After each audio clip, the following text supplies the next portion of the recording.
penaklukan yang besar, dan Abu Bakar As-Siddiq mengirimkan bantuan pasukan kepada di bawah komando Khalid bin Al-Walid. Bukan untuk menyiapkan peperangan, cuman ini sejarah yang dihasilkan oleh Abu Bakar As-Siddiq.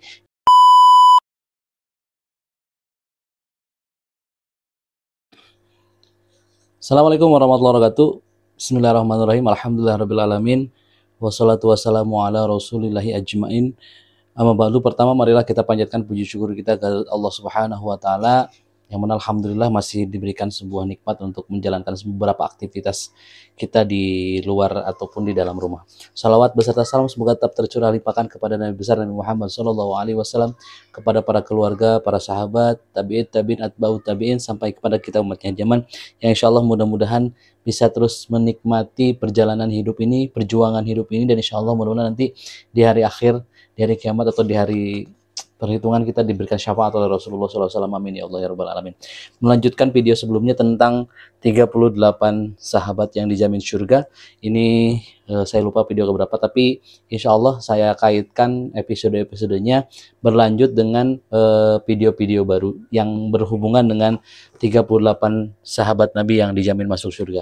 Yang ini mudah-mudahan memberi sebuah pelajaran membaca pertamanya, yang keduanya memberikan sebuah semangat walaupun sangat jauh, tetapi bisa meneladani tentang beberapa hal yang mungkin bisa dijadikan sebagai referensi kita untuk taat kepada Allah Subhanahu wa taala. Melanjutkan video sebelumnya mengenai tentang masih episode Abu Bakar As-Siddiq setelah penaklukan yang besar, dan Abu Bakar As-Siddiq mengirimkan bantuan pasukan kepada di bawah komando Khalid bin Al-Walid. Maka di video ini akan disampaikan beberapa peperangan yang dipimpin oleh Khalid bin Al-Walid dan atas perintah dari Abu Bakar As-Siddiq. Peperangan yang dimaksud adalah yang pertama perang. Jadi kita akan coba sampaikan beberapa perang yang dilaksanakan oleh bawah kepemimpinan daripada Abu Bakar As-Siddiq.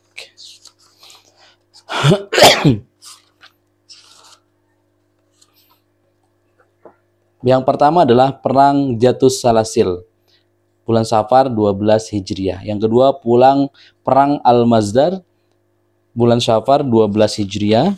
Yang ketiga Pertempuran Al-Waljah Safar 12 Hijriah. Pertempuran Ul-Ais Rabiul Awal 12 Hijriah. Pertempuran Al-Khirat Rabiul Awal 12 Hijriah. Penaklukan Al-Anbar, penaklukan Ain Al-Namr, Pertempuran Al-Faraid, bergerak menuju Syam, penaklukan di Syam di zaman Abu Bakar As-Siddiq, pertempuran Yarmuk Jumadil Akhir tahun 12 Hijriah. Nah, kita bahas beberapa perang tersebut. Yang pertama Perang Jatus Salasil.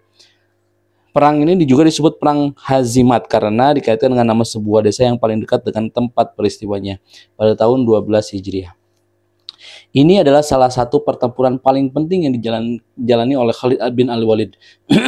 Dinamakan Jatus Salasil yang punya rantai karena orang-orang Persia sama mengikat dirinya mereka dengan rantai sehingga mereka tidak bisa lari dari medan pertempuran.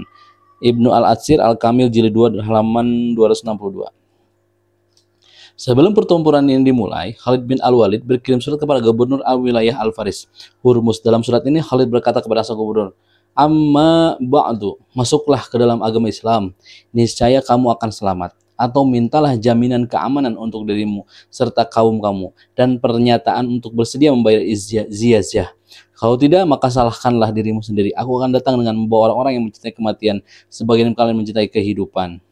At-Tabrani Tarik Al-Rusul Al-Wal Al-Muluk Jilid 2 halaman 347-348.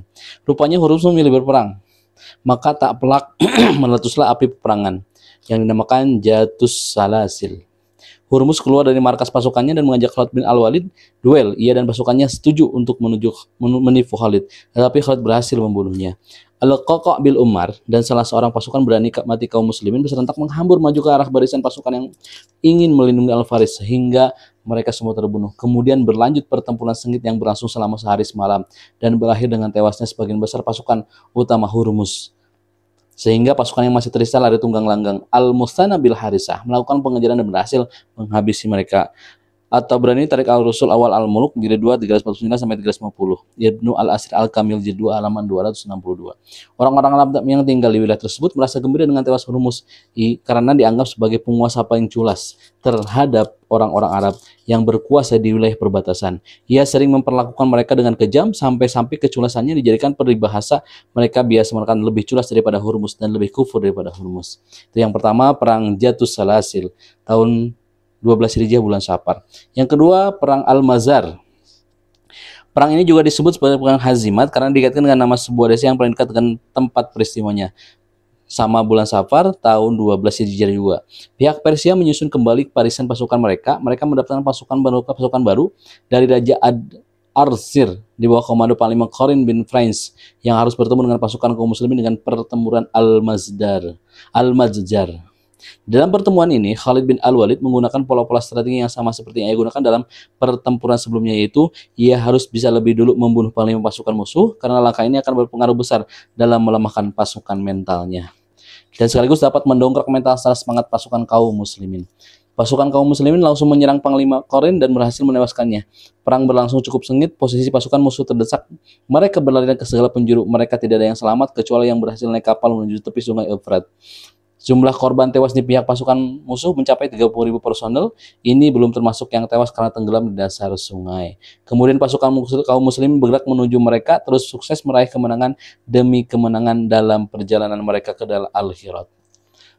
Yang ketiga, pertempuran Al-Waljah, bulan Syafar 12 Hijriah juga. Pasca pertempuran Al-Mazjar, Raja Persia berencana untuk menciptakan perang antara sesama orang-orang Arab. Karena mereka yang lebih tahu rencana masing-masing, ia pun menghimpun pasukan dari orang-orang Nasrani yang dipimpin oleh Bakar bin Wa'il dan suku-suku yang menganggap lebih baik ikut Persia daripada tunduk kepada kaum muslimin. Pasukan sekutu ini dipimpin oleh Panglima Andaz-Zaghar. Supaya orang-orang Arab tidak merasa bangga meraih kemenangan, sang Raja Persia menunjuk seorang panglima yang dianggap sangat tangguh bernama Bahman Jawaih, pemimpin pasukan Persia. Raja memberangkatkan pasukan Bahman bersama pasukannya menyusul di belakang pasukan sekutu dan mereka mengambil markas di daerah Al-Waljah. Mendengar informasi ini, Khalid bin Al-Walid segera bergerak untuk menyosong mereka dari daerah Al-Mazjar. Ia bertemu pasukan musuh di daerah Walazah. Khalid bin Al-Walid menyusun serangan terhadap mereka dari tiga arah, yakni dari arah depan, arah belakang, dan perantara pasukan penyergap yang ialah posisikan belakang pasukan Persia. Khalid bin Al-Walid melancarkan serangan yang sangat gencar dari arah depan. Kedua belah pasukan yakin bahwa kesabaran telah habis dan pertempuran tidak akan pernah berakhir. Ketika masing-masing merasa yakin seperti itu, yang akan terjadi, tiba-tiba pasukan penjaga kaum muslimin muncul dari dua arah di belakang pasukan Persia pada saat Khalid sedang mendesak mereka dari arah depan. Akhirnya pasukan Persia yang didukung beberapa orang berlarian, sementara Panglima Andaz-Zaghar juga berhasil lolos melarikan diri dengan perasaan ketakutan, tetapi ia akhirnya mati kehausan di tengah gurun pasir. Dalam pertempuran ini, sebagian besar pasukan dari suku Bakar tewas. Khalid bin Al-Walid menawan kaum wanita dan anak-anak pasukan musuh yang memberikan jaminan keamanan kepada para petani penduduk setempat dan status mereka adalah sebagai orang-orang kafir zimmi. Selanjutnya pertempuran Ulais Rabiul Awal tahun 12 Hijriah. Mengetahui orang Nasrani suku Bakar bin Walid yang membantu Persia banyak yang tewas dalam pertempuran Waljah, orang-orang Nasrani yang lain sama marah. Mereka mendesak Raja Persia Andaz-Zaghar mengirim bantuan pasukan kepada mereka untuk memerangi pasukan kaum muslimin. Pasukan gabungan dari suku Bani Bakar, suku Azl, suku Taimi, Al-Lata, suku Dabi'ah, dan orang-orang Arab penduduk Al-Hijrah segera berkumpul di daerah Ulais. Andaz-Zaghar mengirim surat perintah kepada Panglima Bahman Jazawaih supaya mereka segera datang menemui orang-orang Nasrani Arab untuk membantu mereka, dan ia pun langsung melaksanakan perintah itu. Mengetahui pasukan dari orang-orang Arab Nasrani dan pasukan Persia sedang berkumpul di daerah Ulais, Khalid bin Al-Walid segera bergerak menuju ke sana setelah terlebih dahulu membuat pertahanan yang kuat di daerah Al-Hafir untuk melindungi daerah ini dari serangan musuh. Pertempuran yang seru meletus antara kedua belah pasukan kaum muslimin dengan penuh semangat yang membara siap maju ke depan medan perang. Bertubi-tubi mereka melancarkan serangan yang gencar ke arah pasukan musuh. Tidak tahan menagih serangan ini, pasukan Persia berhamburan lari. Pasukan kaum muslim berhasil menawan sebagian besar mereka. Jumlah korban tewas dari pihak mereka mencapai 70.000 pasukan. Selesai pertempuran ini, Khalid bin Al-Walid terus bergerak menuju daerah Amgisya, dan di sana pasukan kaum muslim juga berhasil meraih kemenangan yang sama. Mendengar berita kemenangan ini, Abu Bakar As-Siddiq radhiyallahu anhu mengatakan, "Wahai kaum Quraisy, Selain karena jasa sang singa kalian, aku harus memberikan penghargaan dan apresiasi yang tinggi kepada wanita yang tidak mampu melahirkan anak seperti Khalid bin Walid. Yang selanjutnya, pertempuran Al-Hirat, Rabiul Awal 12 Hijriyah. Khalid bin Al-Walid terus melanjutkan perjalanannya menuju Al-Hirat yang menjadi ibu kota Irak, Arab waktu itu, untuk menguasainya. Terjadi pepecahan antara Persia dan orang-orang Arab yang tinggal di Al-Hirat, sehingga penduduknya terpaksa harus berlindung di benteng perlindungan dan tembok-tembok di kota itu. Setelah Khalid bin Al-Walid mengadakan pengepungan, pasukan kaum muslimin kemudian melancarkan serangan-serangan yang gencar terhadap mereka dan berhasil menaklukkan kota mereka. Mereka menyerah dan bersedia untuk membayar jizyah. Mereka meminta jaminan keamanan kepada Khalid bin Al-Walid dan sebagai kompensasinya mereka bersedia membayar sebesar 190.000 dirham setiap tahun. Ada yang mengatakan sampai 290 dirham. Selesai berhasilkan Al-Hirat, Khalid bin Al-Walid menunaikan salat Fat, salat penaklukan, sebanyak 8 rakaat tanpa salam. Hal ini sebagai bentuk pengakuan atas karunia Allah yang diberikan kepadanya. Ia kemudian menjadi kota Al-Hirat sebagai tempat tinggalnya. Ia memberikan kebebasan kepada penduduknya dalam urusan-urusan sipil. Ia menjaga hak-hak mereka. Ia juga membiarkan mereka mengelola tanah-tanah mereka dan usaha-usaha mereka. Setelah ia berhasil membebaskan mereka dari kezaliman dan para penguasa Persia, dan mereka pun merasa lebih tenang dengannya. Ketika mendengar pengakuan Khalid bin Al-Walid dan kaum muslimin yang baik ini, penduduk-penduduk kota sebelah ikut meminta berdamai dengan kaum muslimin. Khalid bin Al-Walid menerima permintaan mereka ini dengan membayar jizyah dengan kompensasinya. Khalid bin Al-Walid mengajukan kepada mereka syarat-syarat yang sama seperti yang mereka ajukan kepada penduduk Al-Hirat, dan mereka bersedia menerimanya.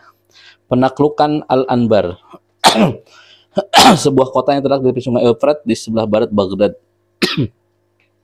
Setelah itu Khalid bin Al-Walid melakukan pengepungan ke arah utara dan meninggalkan Al-Qa' bin Amr menjaga kota Al-Hirat. Sukses menaklukkan Al-Anbar, Khalid bin Al-Walid juga berdamai dengan penduduknya. Ia menunjuk Zabarkan bin Badar sebagai wakilnya di kota ini. Yang selanjutnya penaklukan Ain Al-Anamar, sebuah kota kecil yang terletak di sebelah barat Al-Anbar.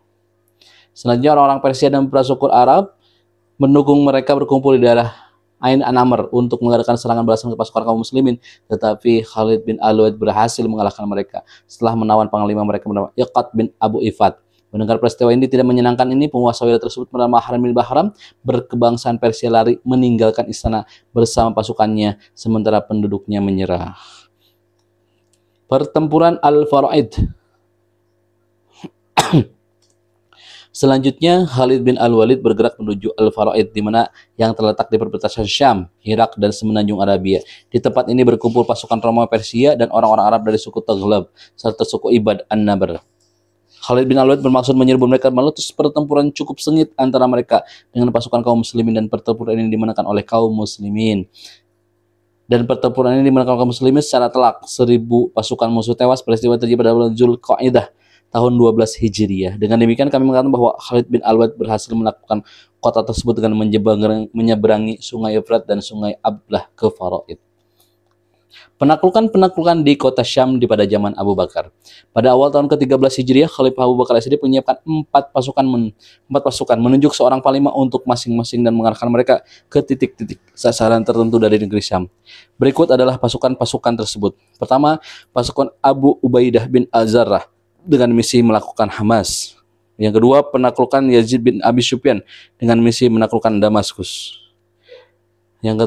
Selanjutnya pasukan Suraibah bin Hasanah dengan misi menaklukkan Wadi Al-Wardan. Pasukan Al-Amr bin Al-As dengan misi menaklukkan Palestina. Khalifah Abu Bakar As-Siddiq juga memberangkatkan pasukan yang dipimpin oleh Khalid bin Al-Walid untuk menjadi pasukan penopang atau pasukan cadangan. Selanjutnya pertempuran Yarmuk Jumadil Akhir 12 Hijriah.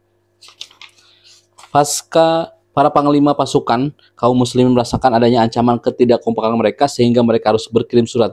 Khalifah Abu Bakar As-Siddiq lalu berkirim surat kepada mereka. Kata beliau kepada mereka, sesungguhnya pasukan seperti kalian jangan dilihat jumlahnya yang sedikit, tetapi mereka berpotensi bisa melakukan 10.000 pasukan yang suka berdosa. Karena itu, jagalah kalian daripadanya. Berkumpullah di Yarmuk dengan saling mendukung. Masing-masing kalian harus membawa pasukannya. Beberapa waktu kemudian pasukan kaum muslim berkumpul di Yarmuk. Mendengar informasi ini, Heraklius memanggil para panglimanya untuk segera berkumpul di sebuah tempat yang luas. Karena sempitnya tempat untuk berlari, mereka akhirnya berkumpul di daerah Waqusoh. Mendengar informasi pasukan Romawi berada di tempat ini, pasukan kaum muslimin pindah dan memilih bertempat di sebuah tempat yang sulit bisa dijangkau atau ditembus oleh pasukan Romawi karena hanya punya satu jalur. Amr bin Al-As mengatakan kepada kaum muslimin, bergembiralah kalian demi Allah, pasukan Romawi sudah terkepung. Jarang sekali pihak tertentu bisa menerima informasi. Pasukan kaum muslimin tetap dalam posisi yang strategis seperti itu sehingga selama kurang lebih 3 bulan terhitung mulai bulan Syafar tahun 13 Hijriah hingga akhir bulan Rabiul Tsani, pasukan Romawi tidak mampu membuat apa-apa. Khalifah Abu Bakar As-Siddiq lalu mengeluarkan perintah kepada Khalid bin Al-Walid yang pada saat itu sedang memimpin pasukan penaklukan di Irak agar bergerak ke Syam dan mengambil alih kepemimpinan di sana. Khalid bin Al-Walid tiba di Syam pada bulan Rabiul Akhir. Ia memutuskan untuk mengumpulkan pasukan kaum muslimin yang jumlahnya menurut salah satu versi riwayat mencapai kurang lebih 36.000 personil dan menurut versi riwayat yang lain mencapai 40 personil di bawah kepemimpinan seorang panglima. Sementara menurut satu versi riwayat jumlahnya misalkan pasukan Romawi sebesar 240.000 dan menurut versi riwayat yang lain 100.000 personil. Seorang pasukan kaum muslimin yang ada yang berkata banyak sekali jumlah pasukan Romawi dan sedikit sekali jumlah pasukan kaum muslimin. Mendengar ini Khalid bin Al-Walid menyangkal banyak sekali jumlah pasukan kaum muslimin dan sedikit sekali jumlah pasukan Romawi. Banyaknya jumlah pasukan ditentukan oleh kemenangan dan sedikitnya pasukan ditentukan oleh kekalahan, bukan oleh jumlah pasukan. Pada bulan Jumadil Akhir tahun 13 Hijriah meletus perang antara pasukan kaum muslimin dengan pasukan Romawi. Pasukan kaum muslimin melancarkan serangan yang keras, tampak dengan jelas mereka memperlihatkan berbagai jenis keberanian dan kegagahan, sehingga kaum wanita mereka juga ikut terjun di medan perang. Di antara mereka adalah Khawlah binti Al-Azwar, dengan pula dengan Juwairah bin Abu Sufyan. Pasukan Romawi menderita keruntuhan mental dan penurunan semangat di medan pertempuran. Beberapa pasukan mereka yang berhasil diringkus dan dibelenggu dengan rantai sudah cukup meruntuhkan moral seluruh pasukan mereka. Pasukan Romawi benar-benar menelan kekalahan yang sangat pahit. Sebaliknya, pasukan kaum muslimin meraih kemenangan yang gemilang di bawah komando Panglima Khalid bin Al-Walid, yang akhirnya dirotasi oleh Khalifah Abu Bakar Umar bin Al-Khattab radhiyallahu anhu. Sang Khalifah Islam kedua ini merasa khawatir manusia akan terfitnah oleh dalam pertempuran yang sengit ini. Pertempuran yang mampu menggembalikan negara Syam sehingga jatuh ke tangan kaum muslimin.